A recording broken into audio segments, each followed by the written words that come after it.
শুয়ে শুয়ে সবকিছু শুনলাম, কিন্তু কিছুই মাথায় ঢুকলো না। তারা মা মেয়ে আসলে কি চাই? কেন তারা আমাকে আমাবস্যা পর্যন্ত জীবিত রাখতে চাই? আর এই ডোরিয়াটাই বা কে, যাকে মা মেয়ে ভয় পাচ্ছে? এসব পরেও জানা যাবে, এখন নিজেকে বাঁচাতে হবে আমার। ধীরে ধীরে এক চোখ খুলে চারপাশটা একটু দেখার চেষ্টা করলাম। কাউকে দেখলাম না। মা মেয়ে গেল কোথায়? হঠাৎ দেখলাম চিলেকোঠার কাছে দুইটা ছায়া দেখা যাচ্ছে। তার মানে তারা ওইখানে দাঁড়িয়েই এতক্ষণ এসব বলছিল। এখন ছাদ থেকে লাফ দেওয়া ছাড়া আর কোনো উপায় নেই। তিনতলা থেকে লাফ দিলে অন্তত মরবো না, বড়জোর হাত পা ভাঙবে। মনে মনে 1 2 3 বলে সোজা দৌড় দিয়ে ঝাঁপ দিলাম ছাদ থেকে। প্রায় 2 মিনিট আলুর বস্তার মতো নিচেই পড়ে রইলাম। আমার সবকিছু যেন ঝাপসা হয়ে আসছে, মাথাটা ভন ভন করে ঘুরছে। একটু স্বাভাবিক হওয়ার পর বুঝতে পারলাম হাত নাড়াতে পারছি না, হয়তো ভেঙে গিয়েছে। কিন্তু এখন আমাকে এই জায়গা থেকে যেতে হবে।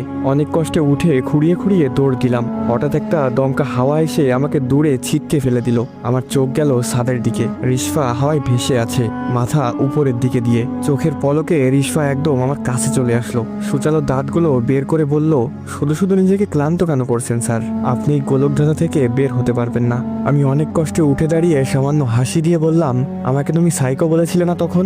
সাইকোদের মৃত্যুর ভয় দেখিয়ে লাভ নেই। আমি তোমার এই গোলকধাঁধা থেকে বের হয়ে দেখাবো। এটা বলে রিশফার ওই ভয়ঙ্কর রূপ উপেক্ষা করে হাঁটা দিলাম। দেখি আমাকে কে আটকাই। হিন্দুপাড়া অতিক্রম করার সময় মনে হলো কেউ আমার পিছু নিয়েছে। আমি স্পষ্ট তার উপস্থিতি টের পাচ্ছি। রিশফা হয়তো আমার পিছু নিয়েছে। আরো জোরে হাঁটা দিলাম। এবার সেই শীষ বাজানোর শব্দটা কানে ভেসে এলো। থমকে দাঁড়ালাম। পেছনে তাকিয়ে দেখলাম সেই লোকটা দাঁড়িয়ে আছে, একটা কাপড়ের ব্যাগ হাতে। আমি বললাম, এখন আপনার সাথে বকবক করার সময় নেই। কোনো রকম জান নিয়ে ফিরে এসেছি, আমাকে হাসপাতালে যেতে হবে। হাত ভেঙে ফেলেছি। এই বলে উল্টো ঘুরে চলে আসতে যাচ্ছিলাম, তখনই সে আমাকে উদ্দেশ্য করে বলল, রহস্য না জেনেই চলে যাচ্ছিস? চাইলেই কি তুই যেতে পারবি? আমি দাঁড়ালাম তার কথা শুনে। তারপর তাকে জিজ্ঞেস করলাম, আপনি কি জানেন এই রহস্য? কি হচ্ছে ওই বাড়িতে? কে এই রিশফা? লোকটা রাস্তার পাশে গিয়ে একটা গাছের গোড়ায় বসলো। আমাকেও সেখানে বসতে বলল। আমি গিয়ে তার পাশে বসলাম। আমার যেন মনে হলো একটা বরফের খণ্ডের পাশে বসেছি। তার শরীর থেকে প্রচুর ঠান্ডা হাওয়া বের হচ্ছে। হঠাৎ সে তার ঠান্ডা হাত দিয়ে আমার ভাঙা হাতটা ধরে মোচড় দিল। আমি চিৎকার করে উঠলাম, কিন্তু অনুভব করলাম এখন হাতে কোনো ব্যথা নেই। নাড়িয়ে চাড়িয়ে ভালোভাবে দেখলাম আমার হাতটা একদম ভালো। আমি বললাম, এটা কিভাবে করলেন? আপনি আসলে কে? সে কথা এড়িয়ে বলতে শুরু করলো, রিশফা ছিল খুবই সাধারণ একটা মেয়ে, খুব চঞ্চল প্রকৃতির, হাসি খুশি থাকতো সবসময়। প্রতিদিন এদিক দিয়ে স্কুলে যেত এবং স্কুল থেকে সোজা বাসায় চলে আসতো। কোনো রকম বাজে আড্ডায় নিজেকে জড়াতো না। কিন্তু হঠাৎ করে একদিন রিশফা নিখোঁজ হয়ে যায়। সবাই তাকে পাগলের মতো খুঁজলো, কোথাও রিশফাকে খুঁজে পাওয়া গেল না। রিশফার মা থানায় জিডি করলো। রিশফার বাবাও ইতালি থেকে চলে আসলো মেয়ের নিখোঁজের সংবাদ শুনে। এইটুকু বলে তিনি থামলেন। আমি আগ্রহ নিয়ে জিজ্ঞেস করলাম, তারপর কি হলো? রিশফাকে কিভাবে খুঁজে পাওয়া গেল?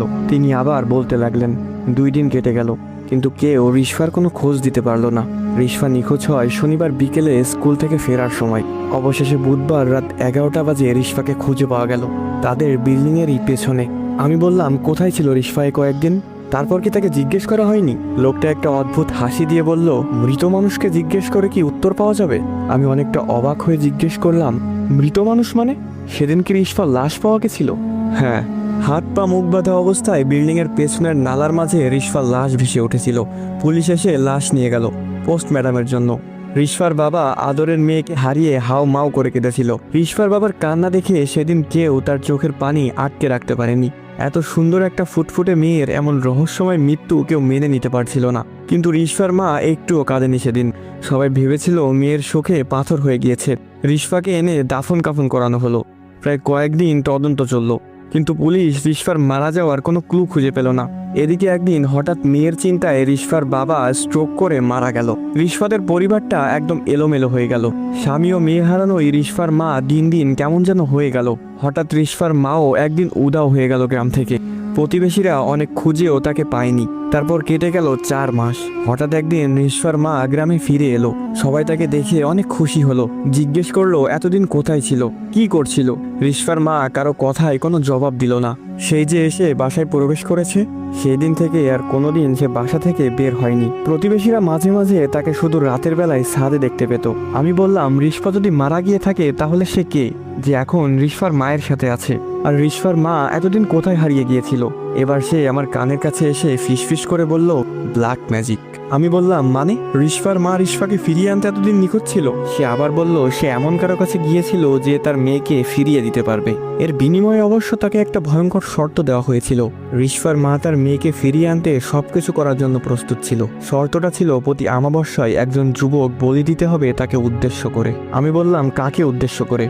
রিশফার মা কার কাছে গিয়েছিল? লোকটা ভয়ঙ্কর একটা হাসি দিয়ে বলল, ডোরিয়া নামের এক ভয়ঙ্কর সত্তার কাছে গিয়েছিল সে। ডোরিয়া সাধারণ কেউ নয়, রক্তচোষা পিশাচদের সর্দার সে। এবং রিশফার মা তার শর্তে রাজি হয়েছিল।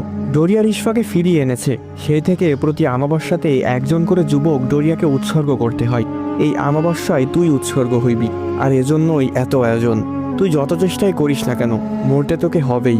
আমি হতাশাগ্রস্ত চেহারায় জিজ্ঞেস করলাম, রিশফা কিভাবে মারা গিয়েছিল সেদিন? আর আমার কি কোনো পথ নেই এ থেকে বাঁচার? লোকটা আমার হাঁটুতে ভর দিয়ে উঠে দাঁড়িয়ে বলল, আজকে অনেক জেনে ফেলেছিস, বাকিটা না হয় মরার আগেই জানবি। আপনি এত কিছু কিভাবে জানেন? আপনি কে? লোকটা আমার মুখের কাছে এসে ঠান্ডা নিঃশ্বাস ছাড়তে ছাড়তে বলল, আমি ডোরিয়া।